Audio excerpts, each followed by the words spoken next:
Hold tight. Something's happening. Turn on the light. Something's happening. Oh my God.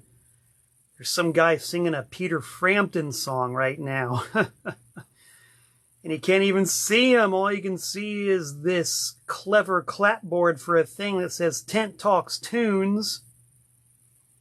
You can definitely see somebody behind it, so we might as well just go ahead and drop all pretense. We might as well tell it like it is. We might as well call a cracker and say, welcome everybody to this week's episode of, you guessed it, Tent Talks Tunes. Yeah, it's happening. It's happening right here, right now, baby. If you're watching live, then you can be pretty well assured that it is Wednesday. It's 7 p.m. Eastern Standard Time, and that it is Facebook. If you're not watching live, if you're watching the rerun on my YouTube channel, or as archived forever and ever and ever on Facebook, I'm here to tell you right now that it was Wednesday, it was 7 p.m., and I was live. So we here on Tent Talks Tunes allow you to butter your bread on both sides. And it is tasty. It is a tasty treat. Welcome aboard, everybody. Hope everybody's doing well. Everybody's staying nice and hydrated, I hope. Considering the deluge of rain that we had here in Danbury the past couple of days, I don't even need to drink any water. I'm practically sodden as it is. Oh boy. Let me do my traditional routine of reaching over here to my computerized monitor to give you guys a nice close-up view of my shiny dome right about there. And make sure that I am indeed going live, because as we know, you never know with this internet stuff. Oh, we're live. Look who's on board. Chad Cochran, Clinton Zilla, Alan Versapellis, Sean Mosher, Matt Vane, and probably about a dozen others whose names I cannot see, but there's a little icon in the corner of the screen that reveals your presence. So yes, welcome aboard. Clinton Zilla likes the Before I Hang t-shirt. What do you guys think of that? The artist who drew this striking image, I think, was the 8-year-old daughter at the time. I might not have the age right. The 8-year-old daughter of Mr. Walt Wheat, guitarist and guiding light of Before I Hang from Hattiesburg, Mississippi, and current guitar player for the Ultra lineup of the almighty Anti-Scene. A man of many talents. Walt Wheat, if you're out there, say hello. Let the people know that you're there, man, and not just lurking about. Per from Sweden, hello, Per. Always good to have you on board. I learned something recently. I'm a Gen Xer, you know. I was born in 1964, so I am like firmly mired in a certain generation, in a certain generation's mindset. And I've known for a long time that internet lurking is a real thing, you know, especially on social media. There's people out there who will set up fake accounts and use them to spy on what other people are saying about them, or spy on their old exes or whatever it is. And I always called them lurkers, but I just learned recently that there's actually a real, honest-to-gosh term for that. They're called burner accounts. Has anybody ever heard of that? Burner accounts? It's a pretty interesting concept. It's one of those things that it's one thing to know about it and know that it exists, but something else entirely to actually read about it somewhere else and have it quantified and qualified and explained and all that and given another name. So burner accounts. Good to know that none of the people I see here right now are using burner accounts. Sean Mosher says like a burner phone. Okay, well, a burner phone. Can somebody tell me what a burner phone is?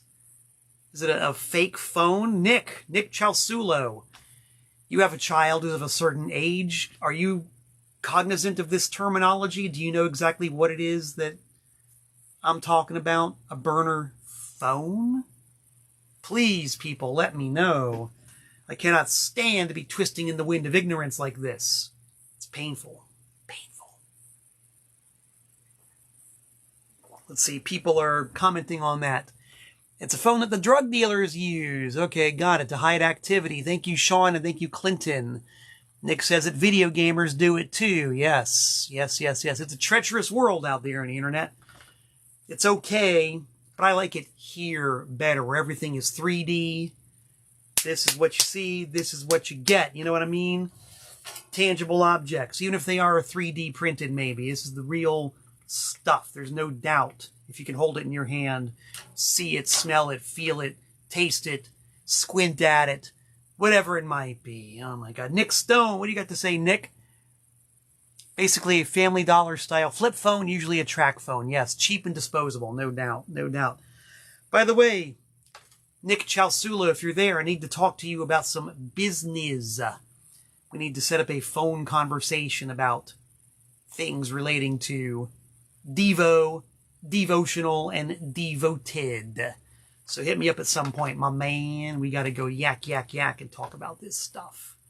So yeah, man, here we are. We're like 10 or 11 days, whatever the date is. What is the date there? The 10th. 10 days into 2024, and already things are very exciting. There's already a lot of stuff going on. I don't have anything printed out yet for the bulletin board, but I will mention, I just talked about Nick Chalsulo. Nick is the co-promoter of the devotional Devo fan gathering held every single year at the Beachland Ballroom in Cleveland, Ohio. And I believe we have the date for this year. Let me reach over to my, talk about tangibles. Check this out, guys. You want to know how I organize my life? As I stare into the camera from inches away. Paper calendar. I write on this thing and I keep notes about what's happening in the upcoming year. Tangibility, baby. There's a lot to be said for it. When is that devotional? Chasulo. Didn't I say it that way, Nick? Chasulo. I didn't say Chasilo. I didn't say Chow Solo. I didn't say Chasilo. Any number of ways you can mangle the name Chasulo. Anyway, Nick, when is devotional? September 20th and 21st. Thank you very much. You guys are keeping me up to date and honest. So you see this? Y'all know what this is? That is a pencil. Pencil. Heather Wright knows what a pencil is. Heather Wright can write, with a pencil. She could write something to Nick Chalsulo, if she's so inclined, or she can just tell it to him face to face at the devotional. September 20th and 21st. See? First event on my 2024 calendar. And it's here and it's now, so I know it exists. I know this is not a deep fake. I know this is not AI. This is GI, genuine intelligence. OI, organic intelligence. Nothing artificial here, kids. That stuff is good for what it is, but it's only what it is. So what it is, guys? What's up with you people? Danbury Tap in full effect. Nick Stone wants to know if this is a Ticonderoga pencil. Actually, no. Ticonderoga is a little bit too, how shall we say, hoity-toity, a little too gentrified. My pencil, motherfucker, is a Mongol. Can you see that? This pencil came straight from the Mongol horde to end up in my hand. A Mongol 2.5, grade F. Put that in your pencil box and rattle it around. This pencil is probably 50 years old.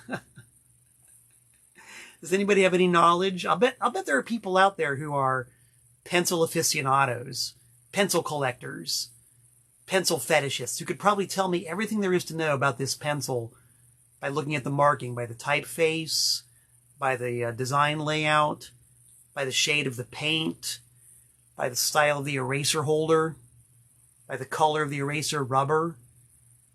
Am I right? Are there pencil fetishists out there? There have to be. There's got to be pencil fetishists. Maybe somebody out there can give me an entire detailed breakdown of the history of this Mongol pencil. And never mind the Conestica, Conestoga, Chalsula brand of pencil. This is a Mongol.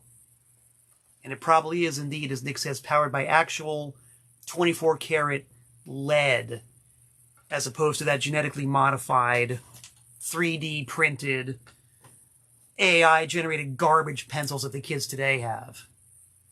Damn kids, they don't even know a real pencil when they see one.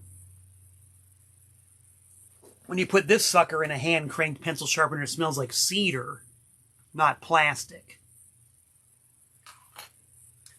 Anyway, I use that pencil to write down the fact that Devotional is happening September 20th and 21st of this year at the Beachland Ballroom in Cleveland, Ohio. If you hadn't heard it before, you're hearing it now. You know what I'm saying, Gary? Gary, you know exactly what I'm saying. You know exactly what I'm saying. Gary Child says, not lead, graphite. I wonder if there ever actually was a pencil made out of lead. The highly toxic heavy metal. Did people ever write with lead? Or was it ever graphite? Where's all the pencil fetishists? You guys got to know. You got to fill in the blanks here. Fill in the blanks. Fill them in. Make like you're in Philadelphia and fill them in. Mongol. 50 years old. So yeah, we got that. What else is happening? Well, April 4th, the almighty Anti-Scene is playing in Philadelphia. Nick, did you hear that? We're playing in Philadelphia with Eat the Turnbuckle and a host of other degenerate rock and roll reprobates. I don't know the venue offhand, but that's happening on April 4th. I wonder if I wrote that on my calendar. I should double check that. Keep it organized here, kids. April 4th. Yes, it is written on the calendar, as you can see right there in lead. The heaviest metal ever, written in heavy metal. Anti-Scene is playing Philly on April 4th. Here's something else written on the calendar. You can't really make up my handwriting, but Profanatica. Profanatica is touring from February 13th until March 3rd. We are hitting all kinds of great places doing black metal.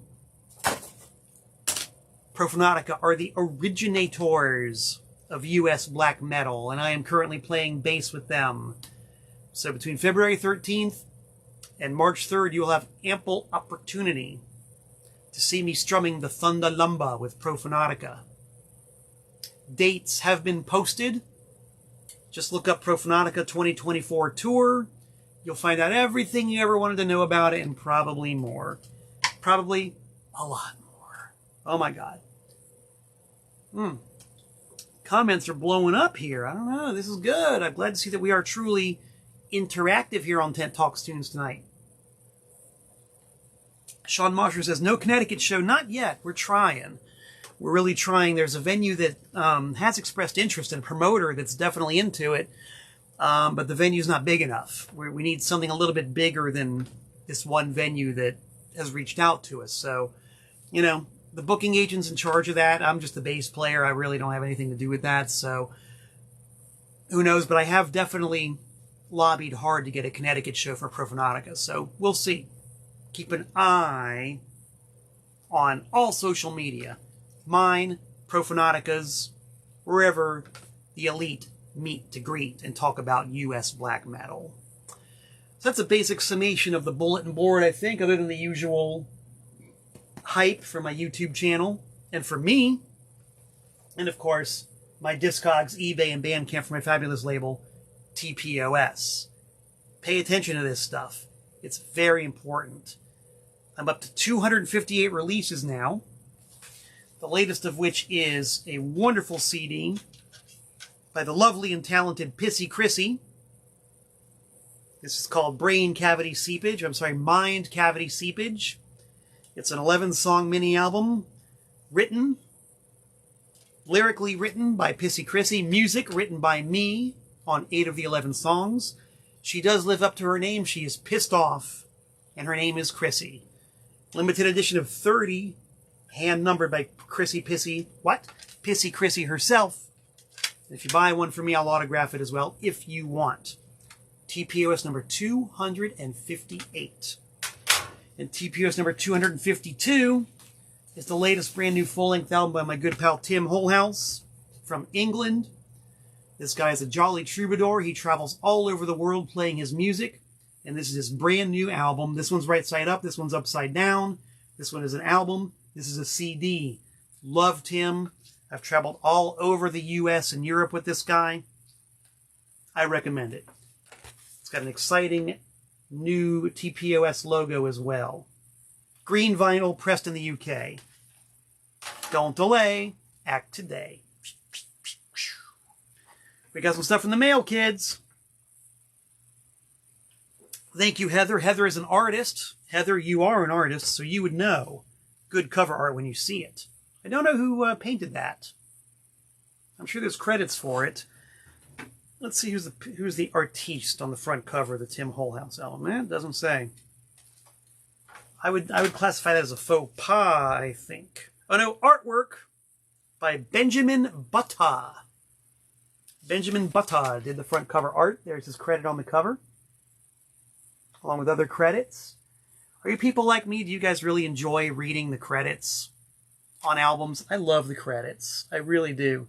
Whenever I release something on TPOS, I try to cram them with credits and liner notes and fun things to give it context and depth, you know? Packaging is way fun.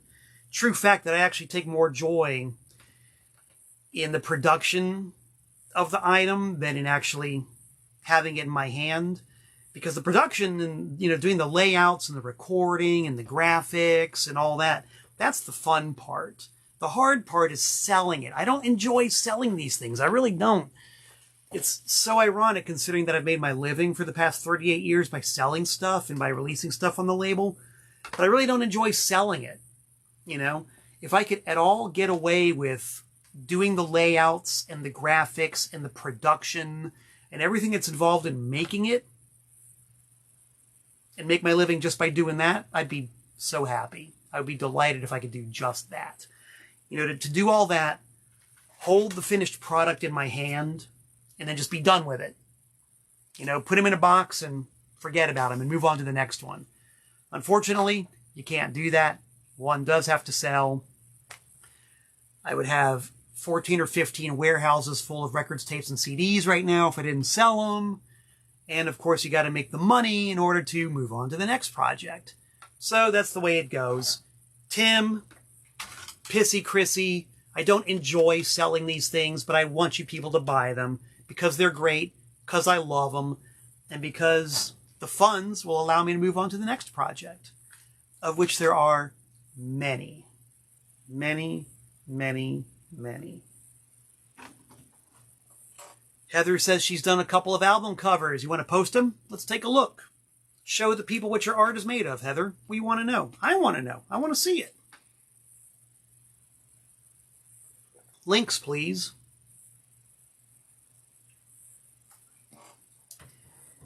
When I had my brick and mortar record store, I was very proud and fond of our bulletin board and our free section in which people could post, you know, post stuff on the bulletin board and let everybody else know what it was they were doing. So this is kind of like the virtual bulletin board. The comments section is the virtual bulletin board. This is your opportunity to shine, to show the people what you got. And show me as well, because I'm interested. I am interested. We got some mail. I love checking the mailbox. I love finding packages in the mail. And I love it when people handwrite the information. Malcolm Tent, P.O. Box 3626, Newtown, Connecticut, 06470. Love it. Happiness is a full mailbox. Got this package yesterday. Let's open it up. I see it is from the lovely and talented Moose Roberts of Bristol, Tennessee. Not only is Moose lovely and talented, he is prolific. He's one of those dudes who never stops making music, and he sends me music. So I'm going to take this, the 10,000 mile box cutter. Hopefully that wasn't too menacing. And very gently open the package. You can see that its package is sealed. This is completely sealed. So this is a live, on-the-air unboxing of a record that is suspiciously shaped like a 7-inch single. This box, I should say, is suspiciously shaped like a 7-inch single. Let's open it and find out, shall we? I've been fooled before. Pete Townsend said he wouldn't get fooled again. He fooled me when he said that The Who was doing their last ever tour in 1982. And I, like a dumbass, bought tickets to go see it. It sucked. I won't get fooled like that again, I'll tell you right now, kids. It's opened. It's opening. It's here. We got some packing material, and we got, look at that.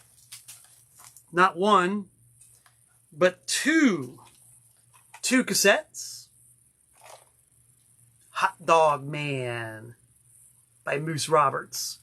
Is that a Peter Stubb reference by chance, Moose? Peter Stubb is the only guy I've ever met who's got a hot dog tattooed on his face. So we have two hot dog men. Moose from Tennessee and Peter Stubb from Georgia. And here, yes, the Fury Heat. I've been raving over the full-length album of theirs that Moose sent me. Now, here's a 7-inch single. Wow. Check it out. Promo number 1 of 20. And as I love so well, signed by the artist. This is awesome. Thank you, Moose. This is really cool. Rubber stamps, pen and ink, hand-lathed. I just love the way these hand-lathed records look, man. There's a unique style to them. The grooves look fantastic. Pressed vinyl is wonderful, but hand-lathed records have an entirely unique aesthetic of their own. And you can make them in an edition of 20. So cool. And Moose rocks. I'm here to tell you right now, the Moose definitely does rock. I really enjoy his stuff. And so Moose, once again, I invite you to post links to your stuff. I think it's cool. So thank you, Moose. And I see that the computer's frozen over there, so I'm going to hit the refresh button real quick. I can see the reactions. I see the likes and the thumbs ups and the hearts and everything, but the comments have frozen. So I'm renewing that. And once again, giving you a wonderful, wonderful view of my forehead. Nick Chalsulo says, at least I got to see The Who with Keith Moon. No, I saw The Who with fucking whatever this goddamn name was. Kenny Jones. Thumbs down, man. That shit sucked. Notice how profane my language just got? The privilege of standing in a fucking football stadium with 80,000 sunburned rednecks. They threw bottles, shoes, and everything else they could at the B-52s, who were the opening band. I wanted to see the B-52s. They bottled the B-52s off the stage, and then we sat in the roasting hot sun of Orlando, Florida for hours with nothing to do and nowhere to go at an empty stage, waiting for The Who to take that stage and then play one of the most mediocre vanilla sets of rock music I've ever had the displeasure of experiencing. And the savage irony is that I could have gone to see Devo that night on the Oh No It's Devo tour. Can you believe that? There's not much in my life that I regret, but I do regret wasting the time and the money and the effort to drive up to Orlando, Florida to see The Who play a shitty-ass, boring set of rock music for the last time ever, man. When I could have seen what was the last ever tour of the original lineup of Devo. I could have seen that in a beautiful Art Deco theater that was only 45 minutes tops from my house. I could have done that. No, I didn't do that. I won't get fooled again, believe me.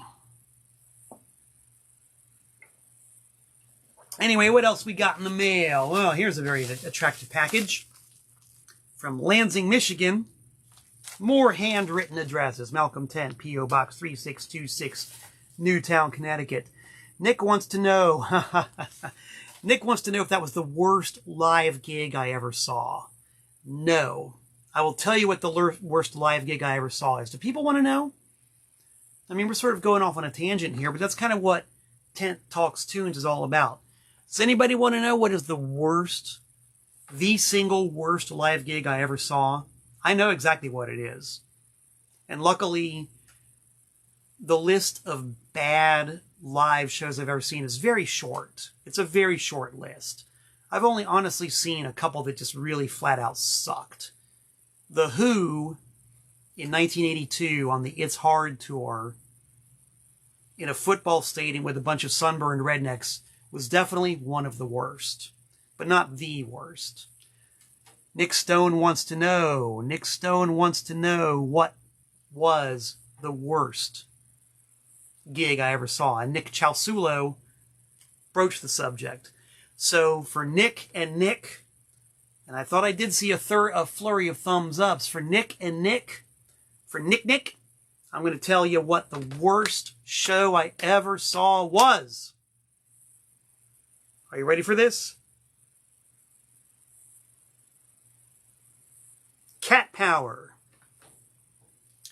Cat Power, the worst show I've ever seen in my life. The worst.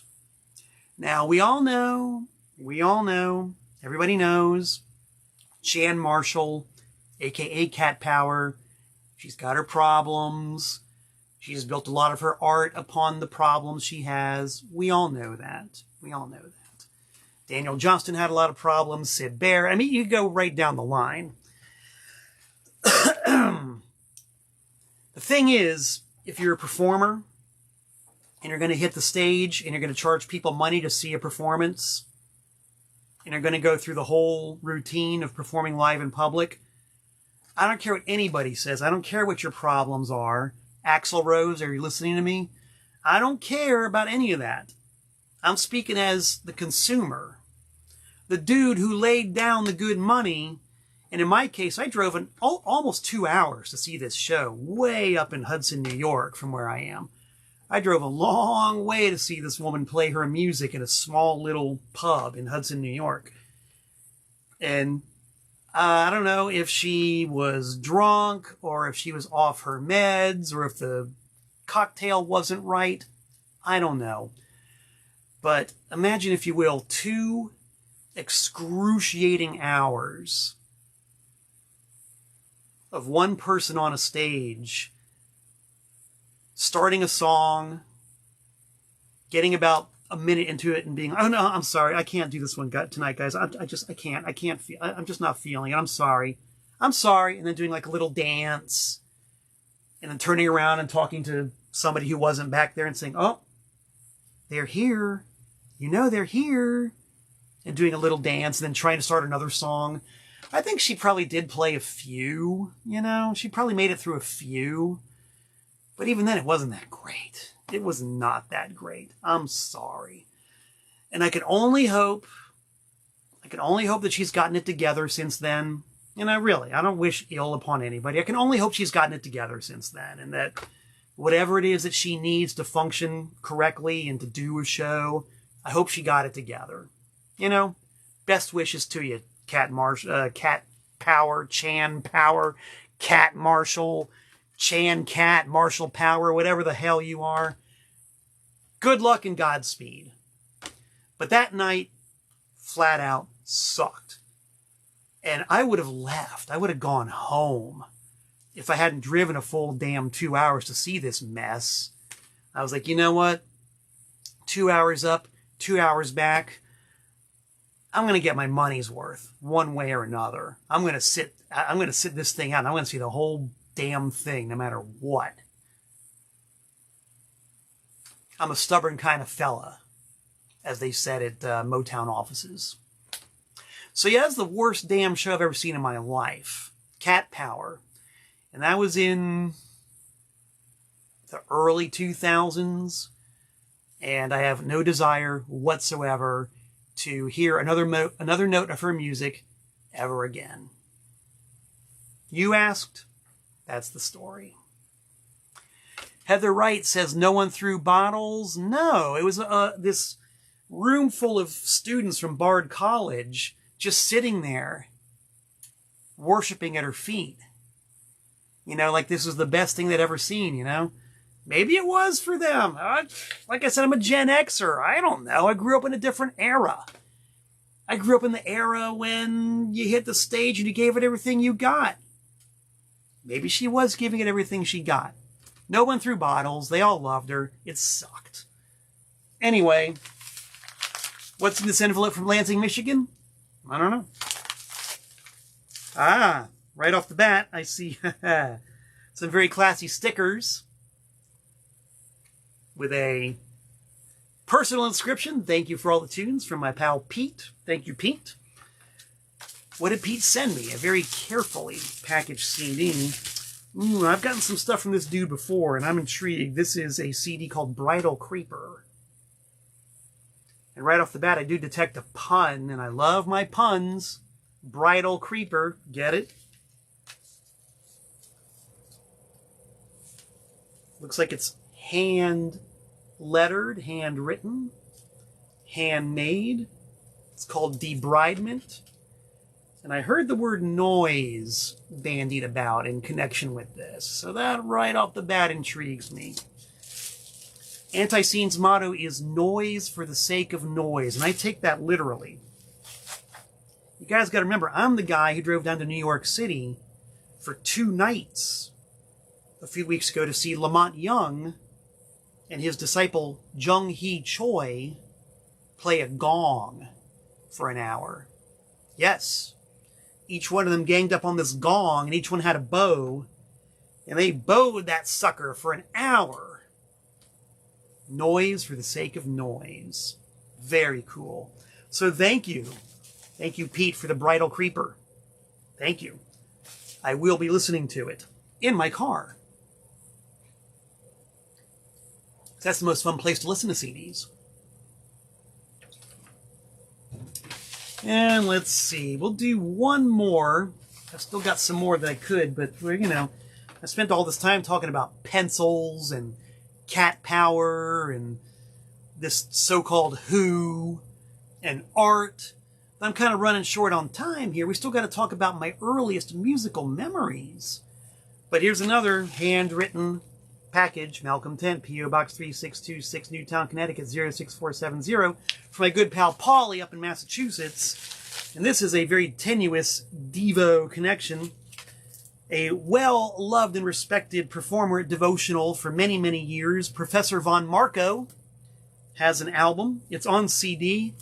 Paulie's own handwriting says it sounds better than cassette. I believe you. Who is this noise? Public Death. Public Death, featuring Mr. Professor Von Marco, who has played with the Spud Boys on and off and has attended the Devotional on and off, and who has well irrigated the Devotional with many cases of Moxie brand soda pop. So from Moxie to Public Death, Professor Von Marco covers all the bases. I'll be playing this. The package says fragile, but somehow I suspect that the music is not fragile at all. Adam Zisser says the worst band he ever saw was the Mars Volta. Wow. Nick Stone wants to know if I plan to finish this by the day's end. Yes, I do. The day ain't over for me. I've only been awake since like 1:30 p.m. And I'll be toiling away at TPOS headquarters till 4:30 this morning. So I got a lot of time to polish this thing off, and I intend to.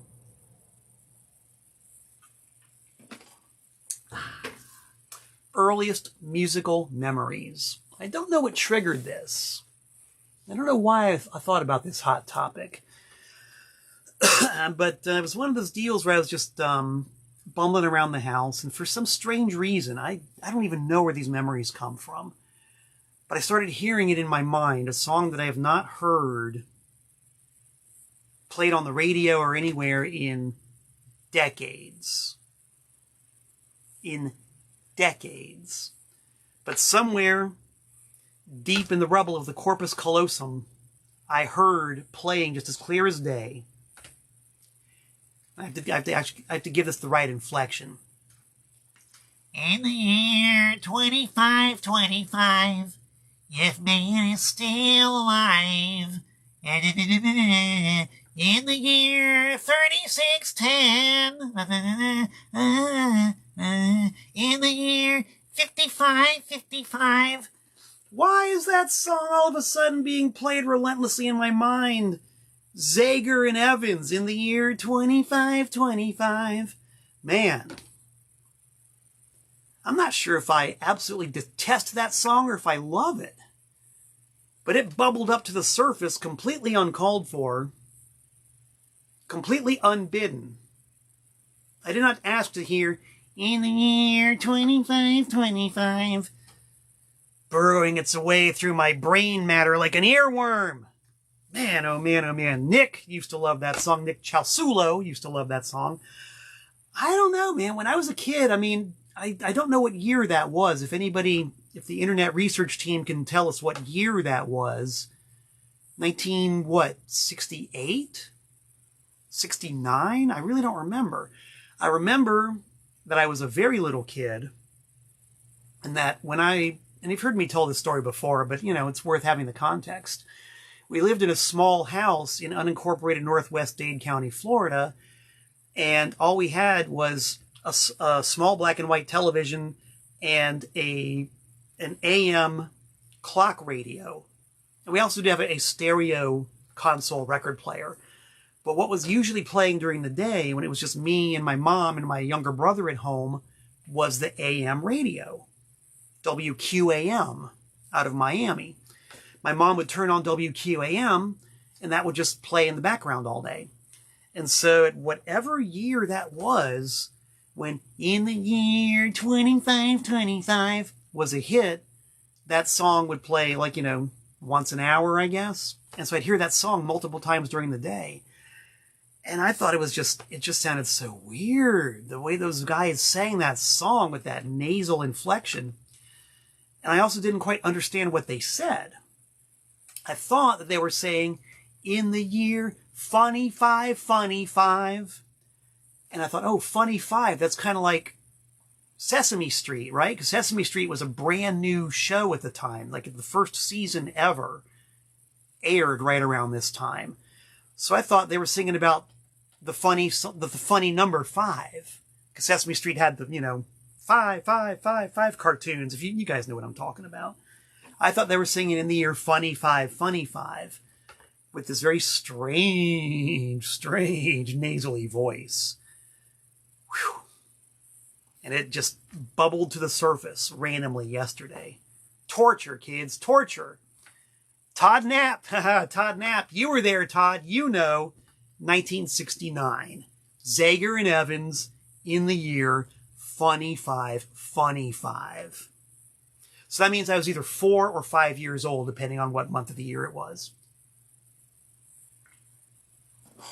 I turned 5 in September of 1969, so the odds are pretty good that I was 4 years old when I heard the Zager and Evans song. And I'm kind of like, I almost think like I should look it up and listen to it again. But I don't know if I got the nerve. I don't know if I really have the intestinal fortitude to do that. It might bring back some, I don't know, it might trigger me somehow. I don't know, man. In the year 25, I gotta stop. But anyway, there, at the age of 4, absolutely one of my earliest musical memories. Zager and Evans. Oh, man. Another one from maybe a couple of years later. And you see, once I started hearing the Zager and Evans song, all these other songs from WQAM that got played on the portable AM radio in the living room. Raindrops keep falling on my head, like the guy who's too big for his bed. Crying's not for me. No, I ain't gonna stop the rain by complaining, because, and it's like, I can remember almost all of that goddamn song by B.J. Thomas. Raindrops keep falling on my head. I loved that song when I was a kid. Or I think I did. I don't know if I liked it or not. I just remember it. It's another one of those deals, man, where there was some kind of production or percussion or something going on in the song that was a little bit off kilter, a little bit off beat, you know, some kind of sound effect or something that caught my ear. Some kind of reverb, I really don't know. But something about that song was a little bit weird and a little bit abnormal, and it stuck with me. And it also got an awful lot of play on the radio at the time. So, all right, we got B.J. Thomas, we got Zager and Evans. Who else? Who else emitted sounds from the AM radio in my parents' living room when I was a little kid? Sonny and Cher. Sonny and Cher. Babe, I got you, babe. I got you, babe. Oh, yeah. Yeah, Sonny and Cher. I got you, babe. I know what attracted me to that song. It was not only the weird quality of their voices, and I don't know if you weren't there at the time, it's hard to imagine just how weird Sonny and Cher were when they first came out. They were weird. They looked weird. They dressed weird. Each one of them had big noses. They kind of looked like each other. They were not conventionally, quote, beautiful, unquote, at all. There was nothing conventional about them at all. And their voices were weird. They were kind of like Zager and Evans. They had this odd nasal character to them. And that really, really, really got lodged in my incus. And the other thing that really stuck with me was the whatever instrument, that horn solo, like, babe, dan, dan, dan, dan, dan, dan, I got you, babe, dan, dan, dan, dan, dan, dan. I don't know what instrument that is. It sounds like a toy horn or something like that, but also very strange sounding instrument, classic hook. So you got the strange sounding instrument, the weird sounding voices, and the downright bizarre looking people singing it. Yeah, Sonny and Cher. I got you, babe. Very early memory of mine. Coming out WQAM, 560 on your AM dial, I think, from Miami, Florida. Wow. You know another one that really got me? Otis Redding. And the thing is, I can't remember the song. I don't remember the song for the life of me. Now, my father had a really good record collection, and one of the records that I loved in his collection was History of Otis Redding. It was an Otis Redding greatest hits album. And there was one song in there. It was one of his real weepy ballads. And it was the earliest example I can remember of a true earworm, because that song just played relentlessly in my mind and it wouldn't go away. And I remember very clearly, I didn't know what was happening. I didn't know why I kept hearing this song over and over and over again in my mind. I didn't know if that was normal or what. Excuse me. I wished it would stop, but it never did stop, you know? So Otis Redding, whatever that song was the first song that really, really, really got lodged in my young brain. And oddly enough, I don't have a copy of History of Otis Redding in my collection. I need to get one, because I'm not afraid to play some Otis and to hear his stuff and maybe rediscover exactly what the heck that song was. That was some powerful mojo, man. That was like firmly lodged in there. Another really early musical memory, once again from WQAM, AM Top 40 Radio in Miami. If you want it, here it is. Come and get it. Make your mind up fast. If you want it, here it is. I can get it, but you better hurry, 'cause it's going fast. Badfinger. Yes, Badfinger. Man, that song was all over the radio when I was a wee lad. And it's the same deal. It had to have been 1968, 69. I doubt it was any later than that. But there was something about that song, if you want it, here it is, come and get it. That sounded kind of like vaguely menacing to me. It sounded like a threat, you know, and you better hurry because it's going fast. You know, come and get it. You better hurry. It really sounded like they were trying to pick a fight or something like that. That really intrigued my young, still forming cerebellum. And it is a great tune, you know, written by Paul McCartney, produced by Paul McCartney. Pretty much a note-perfect, letter-accurate rendition of Paul McCartney's early demo. But, you know, Badfinger, of course, were their own band and ended up doing a lot of great music later. But that was the first. And it was something about those lyrics and something about the sound and the repetition of it being played on the radio all the time. Come and Get It by Badfinger. Very early memory. What else was there that... Proud Mary. Creedence Clearwater Revival, Proud Mary. And I can tell you exactly what it was. It was the weird way that John Fogerty sang the lyrics. Proud Mary, keep on boinin'. It sounded like a Hasidic Jew. Boinin'. It was this weird pronunciation and the rolling, rolling, rolling down the river. Everything about his inflections and his accent and his pronunciation was strange. And of course, a catchy riff, great guitar playing.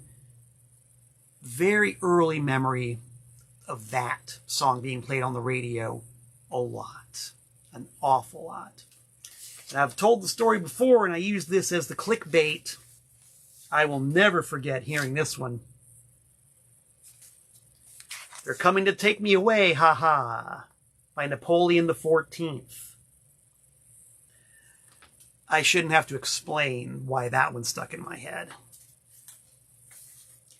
Big radio hit on WQAM. And one of my earliest memories of music.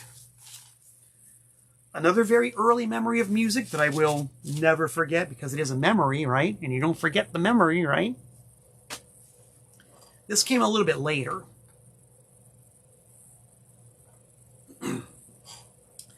This would be probably 74, 75. You know, by this time I was already collecting records and already a big music geek and had graduated to like FM radio. And, you know, we're talking about the early era of disco. And one of the big hits of that era that I loved was the Captain and Tennille. Love, love will keep us together. Think of me, babe, whenever some sweet talking girl comes along. That's a great song, man. Written by Neil Sedaka. Captain and Tennille, man, they had a red hot streak. They kicked ass for a while. We watched their TV show when it was on. My younger brother had all of their records. We had the Spanish language version of their first album. We were deep into the Captain and Tennille. And even now, I got those first 3 Captain and Tennille records in my personal collection. And even now, as Barry Manilow would say, even now, I will occasionally drag one out and listen to it. And I gotta tell you, it really hasn't aged that way. All the stuff is like straight off the cob. Pure corn. Pure showbiz schmaltz. But very well done. And that one song is still great no matter what. But anyway, I remember being at the local pharmacy in the neighborhood where I grew up, because that's where they had the comic books and the best candy counter and the best gumball machines, and they had this little gift shop, the best magazine rack. All the action was at the drugstore. So I was there loitering around looking at the magazines and the comics, and I heard this version playing over the PA of Love Will Keep Us Together.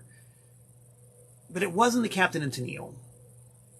It was this very smooth, syrupy, completely bland, homogenized male chorus singing, love, love will keep us together. Think of me, babe, whenever. It was weird. It was so smooth and so fuzzy and so round around the edges. There weren't any edges. It was completely sanded down. It was beyond smooth. And I was like, I don't like this. This is not right. This is not the way this song is supposed to be played. This is not the version I like. This is just really bizarre, too soft, too smooth, too vanilla. I didn't know what it was, but I knew I didn't like it. That was my first exposure, my first conscious exposure to music. First time I was ever very aware of music. And of course, anybody of a certain age remembers music very well, and apparently music is still a thing. But to the best of my knowledge, music doesn't use their own in-house musicians and composers anymore. I don't think. I think what they do now is just program hits and pre-recorded music. I could be wrong about that. But I haven't heard proper in-house made music in a very long time. And it's kind of the same deal. I wonder if anybody knows the story behind music and what their rise and fall and whatever might be. Very curious, very interesting phenomenon. Music. That was my first memory of music. I think I got one or two more that I wrote down. Yes. What goes up must come down. Spinning wheel, got to go round. Drop all your troubles by the riverside. Ride a painted pony, let the spinning wheel ride. God dang, that song was everywhere. Everywhere. Blood, sweat, and tears. Spinning wheel. That might be the first example I can remember of pure saturation of a song that you really could not get away with. Many years later, a friend of mine made me a double disc CD set of nothing but versions of Spinning Wheel. Moog versions, Muzak versions, fake psychedelic versions, straight ahead cover versions, lounge versions. I mean, it was ridiculous how many different versions of Spinning Wheel there are. And that Blood, Sweat, and Tears record, that was a massive album. The second album, the self-titled one.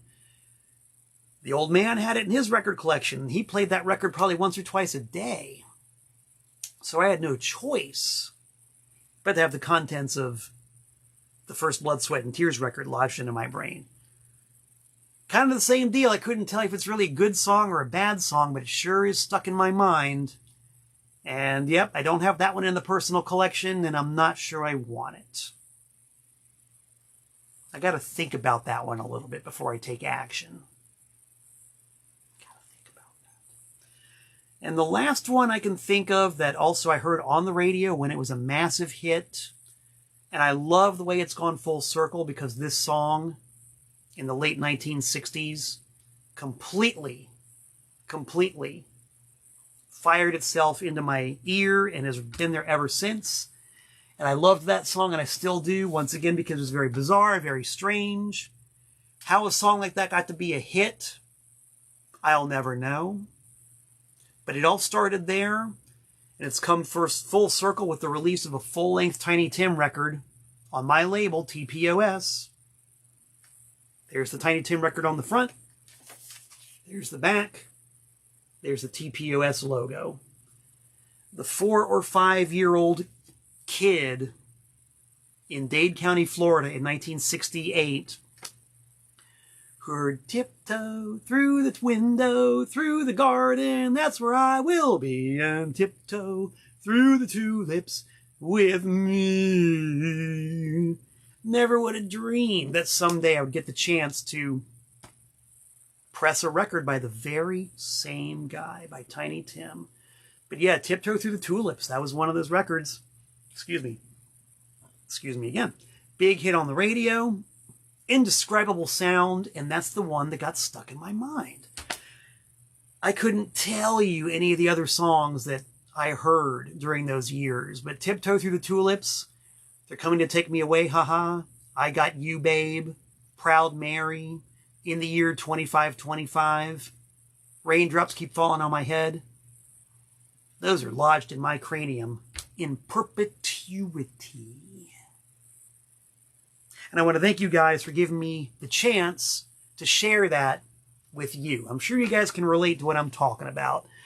Songs that you hear at a very, very early age and just won't go away, and maybe in some bizarre way directed you hither or yon, musically and or culturally. You dig what I'm saying? You dig what I'm saying? The contents, the comments section's been blowing up here, and I've been so busy yapping that I haven't had a chance to read or respond, but I will as time goes by. I read them all, I respond to as many as I can, and I want to thank you guys for taking the time and the effort to be with me here tonight, and hopefully as many Wednesdays at 7 p.m. on Tent Talks Tunes, as is humanly possible. I do hope to be back in about 167 hours' time. Until we meet again, this is indeed Malcolm Tent saying so long from the Nutmeg State.